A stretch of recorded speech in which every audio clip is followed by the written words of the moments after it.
పొలంకి వచ్చాక ఫస్ట్ ఇది ఎతుకుతుంటా గడి చామంతులు ఎక్కడున్నాయని చెప్పి. ఇంత న్యాచురల్ గా బ్యూటిఫుల్ గా ఉంటాయి. మనలో ఉన్న టాలెంట్స్ ఎట్లా బయటికి తెలుస్తాయి?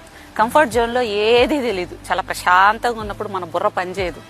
నాకు మెడిసిన్ అయిపోగానే పెళ్ళయింది. ఏ బిజినెస్ తీసుకున్నా, ఏ ప్రాజెక్ట్ తీసుకున్నా అన్ని కూడా అంటే పట్టిందల్లా బంగారం చూడండి అట్లయిపోతా వచ్చింది అనమాట. మాక్సిమం ఫెయిల్యూర్స్ అనేది చాలా తక్కువ, సక్సెస్ లోనే ఉన్నాం. 2 పిల్లలు అయినారు నాకు. ఇండివిజువల్ గా నేను ఏదో చేయాలనుకున్నప్పుడు నాకు టైం ఇచ్చారు. నేను ఆ టైం ని 2 ఏళ్ళు 4 ఏళ్ళు అట్లే పోతా ఉందనమాట.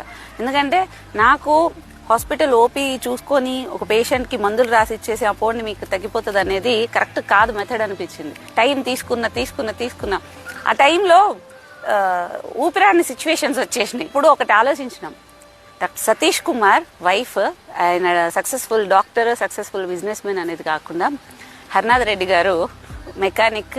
ఆయన చిన్నప్పటి నుంచి ఎట్లా కష్టపడ్డారు చదివించడానికి. అండ్ నేనేదో చేసేస్తాను, ఇండివిజువల్ గా ఏదో చేస్తానని ఎట్లా ఆయన ఆశ పెట్టుకున్నాడు, అవి ఎక్కువ గుర్తు తెచ్చుకునేదాన్ని. కంఫర్ట్ జోన్ మొత్తం వదిలేసా.